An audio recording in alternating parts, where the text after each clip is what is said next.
Ma meuf a posté très toxique, sortir avec un mec dont l'apogée remonte au lycée, avec une photo de mon vieux maillot de foot américain. J'ai commenté très toxique, sortir avec quelqu'un dont on a honte. Ensuite, j'ai emballé ses affaires et je les ai laissées sur le porche de sa sœur. Quand sa sœur m'a appelé, elle m'a dit « Franchement, c'est de bonne guerre. Post original. Moi, homme de 27 ans, je travaille comme technicien CVC.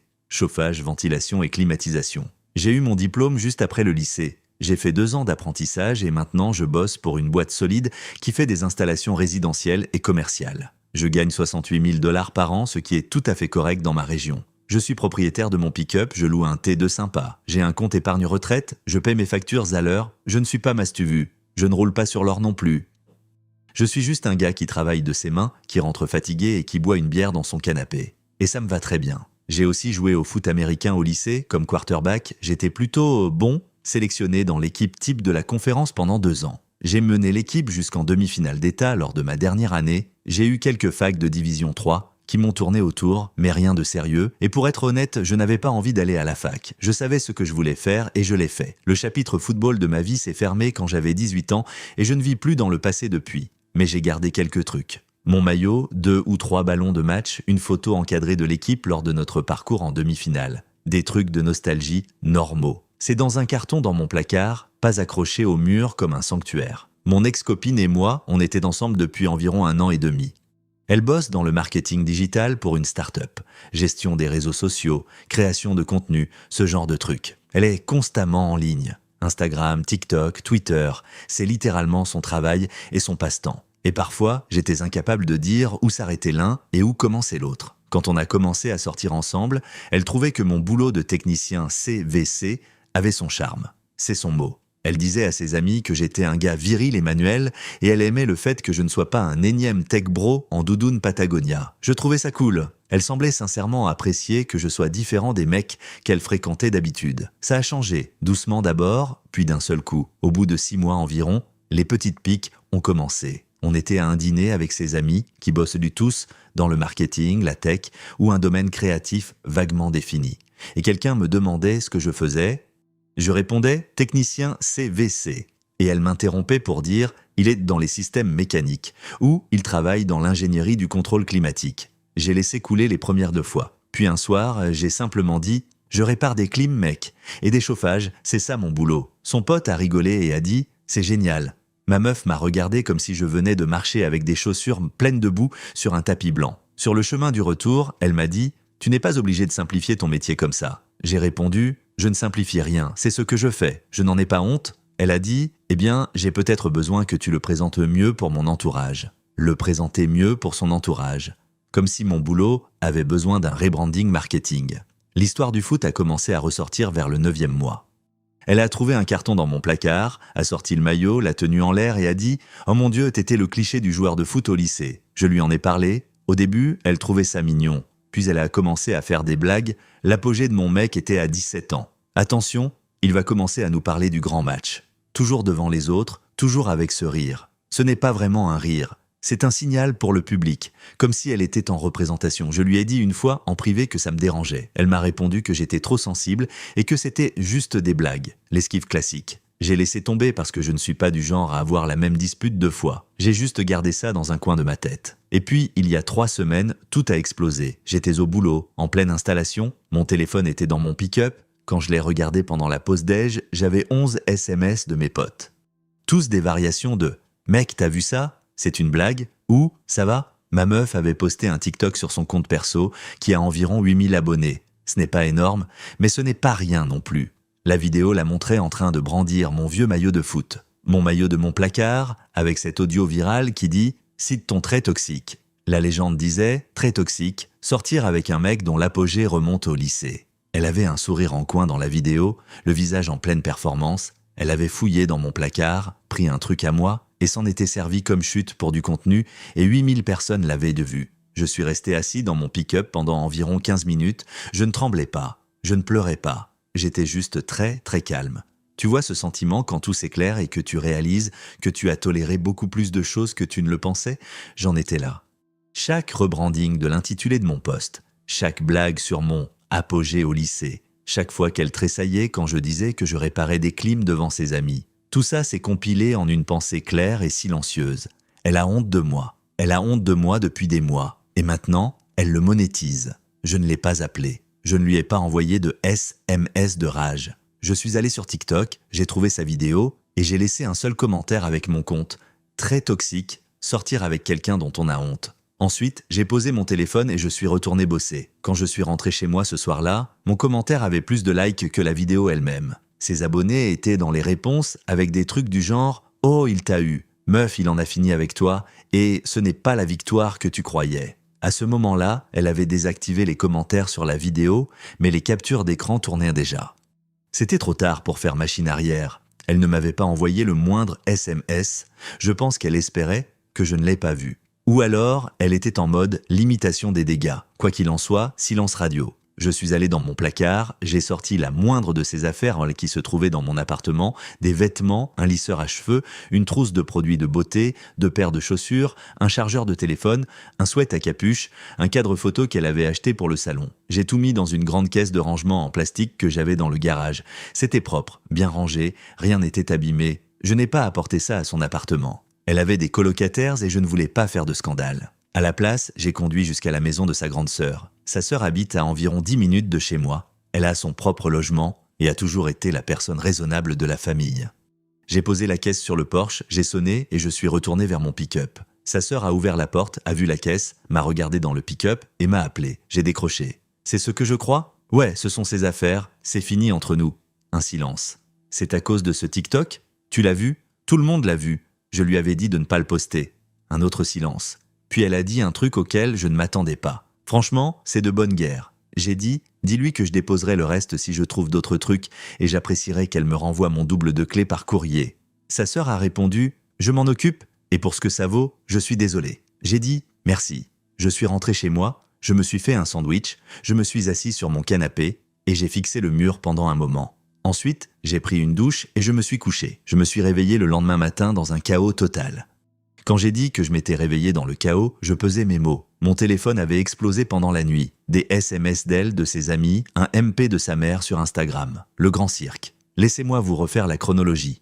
Mon ex a finalement vu la caisse de rangement chez sa sœur vers 22h ce soir-là. Sa sœur lui avait envoyé un message pour qu'elle vienne la chercher. D'après sa sœur, avec qui je suis resté en bons termes, mon ex est arrivé, a vu la caisse, l'a ouverte et a dit « Il fait tout un drame ». Un drame. J'ai emballé ses affaires soigneusement dans une boîte propre et je les ai livrées dans un endroit sûr. Mais bien sûr, c'est moi qui fais un drame. Elle m'a envoyé un SMS à 22h47. Tu romps sérieusement avec moi pour un TikTok ? Je n'ai pas répondu. 23h02. C'était une blague. Tu ne supportes pas la plaisanterie, c'est ça le vrai red flag. 23h15. Tu te rends compte que tu m'affiches là ? Ton commentaire a plus de likes que la vidéo. Mes abonnés pensent que je suis une connasse maintenant. Celui-là m'a vraiment fait rire à voix haute dans mon lit, parce que dans sa tête, le problème n'était pas qu'elle se soit moquée de moi publiquement. C'était que j'ai répondu et que son public ait pris mon parti. Elle n'était pas contrariée par le manque de respect. Elle était contrariée par le ratio. Je n'ai répondu à aucun message, je me suis endormi. Le lendemain matin, j'avais un MP de sa mère, un long message, les points clés, je gâchais une belle histoire. Sa fille voulait juste s'amuser. Et voici le clou du spectacle. Les hommes qui ne supportent pas d'être un peu taquinés ne sont pas prêts pour de vraies relations. Je l'ai lu, j'ai fermé Instagram et je suis parti bosser. Au travail, un pote de mon équipe avait vu toute l'histoire en ligne. Il essayait de ne pas en parler, mais il n'a pas pu se retenir. Il m'a dit « Mec, ce TikTok, elle a vraiment fait ça ?» J'ai dit « Ouais ». Il m'a demandé « Avec ton maillot ?» Genre, elle est allée dans ton placard et elle l'a pris ? J'ai dit « Ouais ». Il a secoué la tête et a ajouté « Ma femme aurait fait changer les serrures avant même que je rentre du boulot si j'avais fait un coup pareil. » Ce qui est vrai. Sa femme ne rigole pas avec ça. Ce soir-là, la meilleure amie de mon ex m'a appelé. Pas de SMS, un appel. C'est une fille qui ne m'a jamais apprécié. Elle avait dit un jour à mon ex, devant moi, qu'elle devrait sortir avec quelqu'un qui correspondrait mieux à sa trajectoire. Quand j'ai demandé ce que ça voulait dire, elle a répondu « quelqu'un dans une industrie plus porteuse ». J'avais répondu « je porte beaucoup de choses, surtout des chaudières ». Bref, la meilleure amie a appelé et est allée droit au but. Tu dois comprendre la situation dans laquelle tu l'as mise. Ton commentaire, les gens font des captures d'écran. Ça tourne.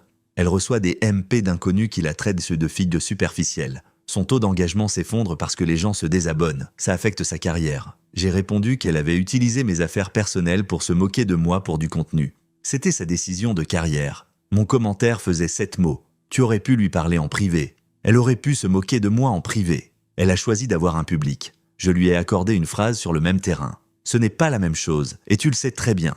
Tu as raison. Sa vidéo a été planifiée, filmée, montée et postée. Mon commentaire m'a pris 4 secondes, le sien a demandé beaucoup plus d'efforts. Elle m'a traité de gamin et a raccroché. Je suis retourné regarder la télé. C'est là que les choses ont pris une tournure à laquelle je ne m'attendais pas. 2 jours après la rupture, mon ex a republié un nouveau TikTok.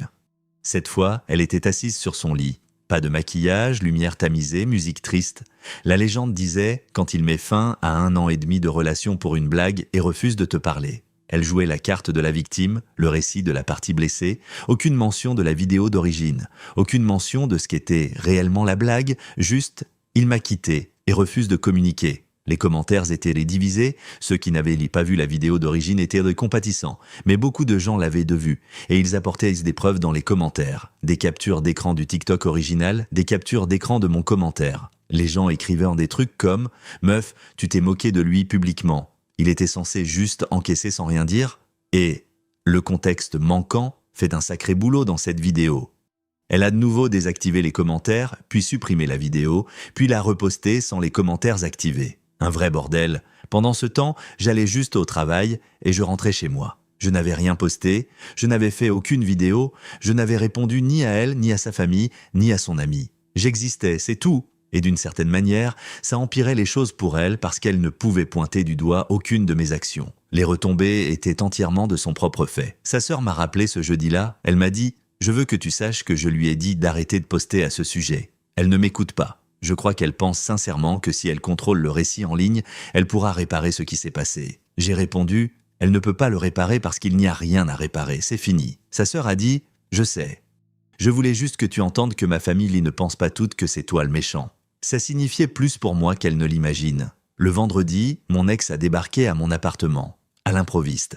Elle a frappé. J'ai ouvert la porte parce que je l'avais vue dans le Judas et je me suis dit qu'arracher le pansement d'un coup sec valait mieux que de la laisser poireauter dans le couloir. Elle avait l'air d'avoir pleuré. C'était probablement le cas. Et écoutez, je ne suis pas sans cœur. Voir la personne avec qui on a passé 1 an et demi sur le pas de sa porte, l'air dévasté, ce n'est pas une partie de plaisir. Ce n'est pas satisfaisant. C'est juste nul. On peut parler, s'il te plaît ? Bien sûr. Elle est entrée, s'est assise sur le canapé, a regardé autour d'elle comme pour faire l'inventaire de ce qui manquait. Ses affaires, évidemment. Puis elle a commencé « Je sais que ce TikTok était une mauvaise idée.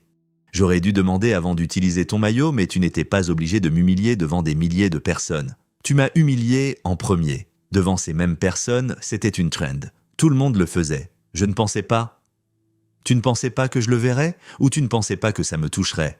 Elle s'est tue, puis les deux. Au moins, elle était honnête, je suppose. Je veux que tu supprimes ton commentaire, a-t-elle demandé. Non, s'il te plaît. Mon engagement est ruiné. J'ai perdu près de 600 abonnés. Une marque avec qui je discutais d'un partenariat a vu le drama et s'est retirée. C'est du vrai argent. Tu as fait cette vidéo. Les conséquences viennent de la vidéo. Ce n'est pas mon commentaire qui a causé tout ça. C'est ta vidéo. Le commentaire a juste permis aux gens de savoir qu'il y avait 2 versions de l'histoire. Donc tu vas juste le laisser là pour toujours ? Je vais le laisser là jusqu'à ce que je m'en fiche au point de ne plus y penser, ce qui est presque le cas. Elle m'a demandé s'il y avait une chance qu'on se remette ensemble. J'ai dit non. Elle m'a demandé pourquoi je ne voulais même pas essayer une thérapie de couple. J'ai répondu que ce n'était pas un problème de communication. C'était un problème de respect. Elle avait passé des mois à rebrander mon métier, à se moquer de mon passé et à feindre la honte à mon égard pour ses amis et ses abonnés. Un psy ne peut pas régler le fait qu'elle ait honte de ce que je suis. Elle est partie. Elle n'a pas claqué la porte, elle est juste sortie calmement. Je crois que c'est la première fois qu'elle a vraiment pris conscience que tout ça était réel. Dernière mise à jour, promis, cette histoire a assez duré. Et honnêtement, je veux juste passer à autre chose. La semaine qui a suivi sa venue à mon appartement, je pensais que la poussière était retombée. Elle n'avait pas envoyé de message, n'avait rien posté, sa meilleure amie avait fait silence radio, même sa mère n'avait envoyé aucun MP de relance. Je me suis dit que tout le monde avait accepté la situation et qu'on passait à autre chose. J'avais tort. Ce qui se passait en réalité, c'était un regroupement stratégique. Le lundi suivant, j'ai reçu un SMS d'un de nos amis communs, un gars avec qui je joue au basket le mercredi. Il m'a dit « Salut mec, juste pour te prévenir. Elle a raconté aux gens que tu étais contrôlant pendant la relation, que tu n'aimais pas qu'elle poste sur les réseaux sociaux et que tu avais essayé de l'isoler de ses amis. Un classique. Quand l'angle du « il a su réagir » ne fonctionne pas, on pivote vers « il était en fait toxique depuis le début ». Je lui ai demandé s'il y croyait. Il m'a répondu « Mec, je suis sorti avec vous deux une douzaine de fois. » Tu ne lui as jamais dit quoi poster ou avec qui traîner. Tu les as littéralement conduites, elle et ses amis, à ce concert quand leur Uber a été annulé. Tu es le mec le moins contrôlant que je connaisse. J'ai apprécié ça plus qu'il ne l'imagine. Mais la rumeur était lancée, et elle se propageait comme le font les rumeurs, discrètement, à mon insu, lors de conversations dont je ne faisais pas partie. Les jours suivants, j'ai remarqué des petits détails. 2 ou 3 connaissances communes qui likaient mes posts Instagram ont arrêté de le faire. Une fille de notre groupe d'amis élargi, avec qui je m'étais toujours bien entendu, m'a laissé en vue quand j'ai répondu à sa story pour une recommandation de resto. Rien de dramatique, juste cette subtile distanciation sociale qui se produit quand on a parlé de quelqu'un dans son dos. Voici ce que j'ai décidé de faire à ce sujet, rien. Et je dis bien stratégiquement rien. Je n'ai pas posté de démenti. Je n'ai appelé personne pour plaider ma cause, je n'ai pas confronté mon ex à propos des rumeurs. J'ai continué à vivre ma vie exactement de la même manière qu'avant. Je suis allé jouer au basket le mercredi, comme toujours. Je suis allé chez mon pote pour regarder le foot le dimanche, comme toujours. Je suis allé au dîner d'anniversaire d'un ami commun, j'étais normal, détendu, et je n'ai pas mentionné mon ex une seule fois. J'ai laissé les gens voir que j'étais le même gars que j'ai toujours été, et je les ai laissés concilier ça avec l'histoire qu'elle leur racontait. Et lentement, pas de façon spectaculaire, pas du jour au lendemain, les calculs ont cessé de coller pour les gens. Le type qu'elle décrivait ne correspondait pas à celui qu'ils connaissaient. Les personnes contrôlantes ne viennent pas seules aux événements sociaux, ne font pas des blagues pour ensuite partir tôt parce qu'elles embauchent de bonne heure le lendemain matin. Les personnes contrôlantes ne réagissent pas aux ruptures en faisant profil bas et en passant à autre chose. Le récit qu'elles construisaient exigeait que je sois réactif, et je ne l'étais tout simplement pas. Mon pote de basket m'a dit quelques semaines plus tard que la fillon qui m'avait laissé en vue lui avait carrément demandé « Est-ce qu'il était vraiment contrôlant ?» parce que ça ne me semble pas logique. Il lui a dit la vérité. Elle m'a envoyé un message le lendemain, une conversation normale comme si de rien n'était. Je n'ai pas abordé le sujet. Ça ne servait à rien. Maintenant, voici la partie où les choses sont devenues réelles pour mon ex. Et pour être franc, ça ne m'a apporté aucune joie. Sa sœur m'a rappelé une fois de plus. C'était environ 10 jours après la rupture. Elle a dit « Il faut que je te dise quelque chose, je ne suis pas sûr que ce soit ma place, mais je pense que tu dois le savoir. » Elle m'a expliqué que mon ex publiait ses contenus sur les traits toxiques, ces trucs qui se moquaient de moi parce qu'une micro-influenceuse qu'elle admirait lui avait dit que le contenu dating auquel on peut s'identifier était le moyen le plus rapide de percer sur TikTok. Que tout cet angle de moquerie était une stratégie de contenu calculée, qu'elle prévoyait de faire d'autres vidéos sur moi. La vidéo du maillot de foot devait être la première d'une série. Il y en aurait eu une sur mon pick-up. Quand ton mec conduit un utilitaire de boulot et pense que c'est un trait de personnalité. Une sur mon travail, sortir avec un mec dont la carrière culmine au thermostat des autres. Et une sur ma façon de manger, mon mec met de la sauce piquante sur tout, comme un gamin de 12 ans. Une série entière. Elle allait me transformer en personnage récurrent sur son TikTok, un punching ball sur lequel elle allait surfer pour atteindre les 50 000 abonnés. Sa sœur m'a dit qu'elle avait trouvé le calendrier éditorial sur l'ordinateur portable de mon ex quand elle était passée prendre de ses nouvelles. C'était un tableau Excel avec des dates, des brouillons de légendes et des stratégies de hashtag. Je n'ai rien dit pendant un long moment. Sa sœur a ajouté « Je te dis ça parce que je pense que tu as le droit de savoir que ce n'était pas juste une mauvaise blague. C'était un plan, et je trouve ça dégueulasse. » C'est à ce moment-là que j'ai vraiment eu mal. Pas la vidéo initiale, pas les commentaires, pas les rumeurs. C'était d'apprendre que la personne avec qui j'avais partagé mon lit pendant 1 an et demi avait transformé mon identité en un calendrier éditorial. Chaque détail de moi, mon pick-up, mes habitudes alimentaires, mon maillot, ma carrière, avait été auditionné pour son potentiel de moquerie et programmé pour publication. J'ai remercié sa sœur, elle m'a dit qu'elle était désolée, j'ai répondu que ce n'était pas de sa faute. On a raccroché. J'ai cogité sur cette information pendant une journée entière avant de décider ce que j'allais en faire. Et voici ce que j'ai fait. La même chose que je faisais depuis le début. Rien de public, pas de représailles, mais j'ai tout de même fait une chose. J'ai appelé 3 personnes. Mon pote de basket, l'ami commun à l'anniversaire duquel j'étais allé, et un autre ami proche du groupe. J'ai parlé à chacun d'eux, en privé et calmement, du calendrier éditorial. Je leur ai parlé de la série prévue. Je leur ai expliqué que la vidéo sur le maillot n'était pas une blague spontanée. C'était l'épisode 1. Je ne leur ai pas demandé de faire quoi que ce soit de cette information. J'ai juste dit « Je pense que vous devez savoir à qui vous avez affaire ». Je ne leur ai pas dit de le répandre, je n'ai rien posté, je n'ai même pas demandé le tableau de bord comme preuve. J'ai juste dit la vérité à 3 personnes, en face à face, et j'ai laissé l'information faire son chemin. En moins d'1 semaine, ça a fait le tour de tout le groupe d'amis.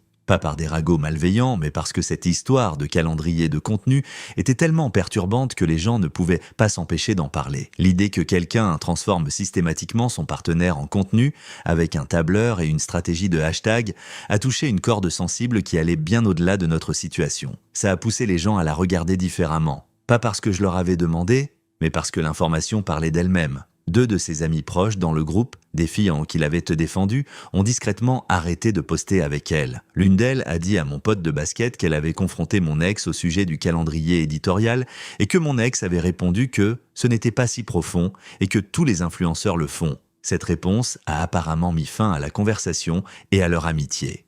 Son nombre d'abonnés, qu'elle essayait de protéger depuis le début, a continué de chuter, pas de façon catastrophique, mais de façon constante. Le contrat avec la marque qu'elle avait mentionné était tombé à l'eau. La stratégie de contenu de couple relatable s'est tellement retournée contre elle que son compte a fini par être associé au drama plutôt qu'à son contenu. Elle est devenue un parfait contre-exemple dans la communauté exacte qu'elle essayait d'impressionner. Je ne connais pas toute l'étendue de l'impact professionnel et honnêtement, je n'en ai pas envie. Je ne surveille pas ses statistiques et je ne vérifie pas sa page. Mon pote de basket mentionne occasionnellement quelque chose qu'il a entendu de seconde main et en général, je change de sujet. Ça fait environ 3 semaines depuis la rupture. Je suis assis dans mon pick-up sur un parking en train de manger un burrito de station-service parce que le boulot que je viens de terminer a duré plus longtemps que prévu et que je n'avais pas préparé de déjeuner. Il fait froid dehors et le chauffage de mon pick-up marche à merveille parce que, bon, technicien CVC quoi. Au moins, la carrière qu'elle considérait comme une chute de blague me tient chaud. Mon maillot est de retour dans un carton dans mon placard. J'ai pensé m'en débarrasser honnêtement. Pas parce que j'en ai honte, mais parce que le regarder maintenant me rappelle juste la façon dont elle l'a brandi avec ce petit sourire narquois. Mais je le garde. Ce maillot vient de la meilleure saison de foot que j'ai jamais jouée. Et je ne laisserai pas le manque de respect de quelqu'un d'autre réécrire la relation que j'ai avec mes propres souvenirs. Le groupe d'amis est en grande partie intact. J'ai gardé les personnes qui comptaient. Quelques connaissances nous ont dérivé de son côté. Et je m'en fous royalement. Le noyau dur, les gars du basket, les proches en commun, ils connaissent toute l'histoire et ils sont restés. C'est suffisant. Sa sœur m'a envoyé un message la semaine dernière. Elle m'a juste dit « J'espère que tu vas bien ». J'ai répondu que oui. Elle a dit « Bien, tu méritais mieux que ça ». J'ai dit « Merci ». Une conversation courte mais qui voulait dire beaucoup. Je n'ai pas de tour d'honneur à faire, je ne l'ai pas détruite. Je n'ai pas mené de campagne de dénigrement. J'ai laissé un commentaire sur une vidéo, j'ai emballé ses affaires proprement dans une caisse et j'ai dit la vérité à quelques amis. Tout le reste, c'est l'œuvre de la gravité. Elle a construit quelque chose d'instable et ça s'est effondré. Ce n'est pas de la vengeance, c'est de la physique. La seule chose à laquelle je continue de penser, et c'est la partie qu'on ne dit pas à voix haute, c'est le tableau de bord, le calendrier de contenu. Parce que ça veut dire que chaque fois qu'elle me regardait, elle cataloguait du matériel. Chaque fois que je mettais de la sauce piquante sur mes œufs, que je conduisais mon véhicule de fonction, ou que je mentionnais mon boulot, une partie de son cerveau le classait dans la catégorie contenu. Je n'étais pas un petit ami, j'étais un sketch. Et c'est le genre de choses qui te pousse à te demander depuis combien de temps tu es une blague sans même le savoir. Mais voici ce que je sais. Je suis bon dans mon boulot, je gagne honnêtement ma vie. Mon pick-up est remboursé, mes potes répondent quand j'appelle. Et j'ai un maillot dans mon placard qui date d'une saison où j'ai tout donné, et ça suffisait. Ça, ce n'est pas atteindre son apogée, c'est juste vivre, et je n'ai pas à m'en excuser. N'oubliez pas de liker et de vous abonner pour ne rien rater des prochaines histoires. Et dites-moi en commentaire, d'où est-ce que vous nous écoutez? Ты мне напоминаешь этого Шелдона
Sorry for party rocking.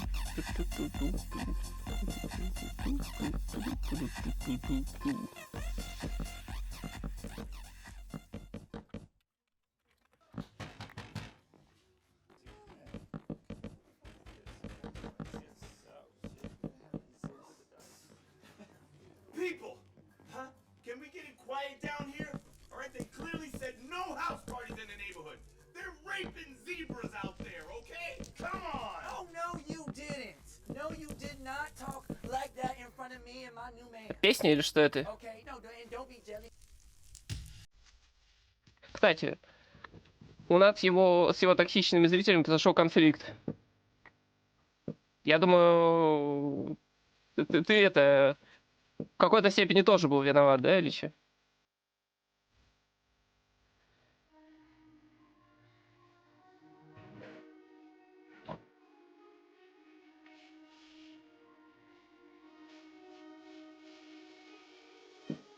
А ты конфликтный мужик.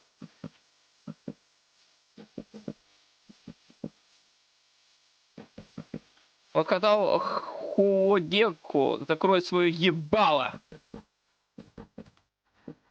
Так и сказал? Правильно. Нечего ругаться на подписчиков. Видишь, он без мата это нормально сказал. Ну, то есть тебя не оскорбил, все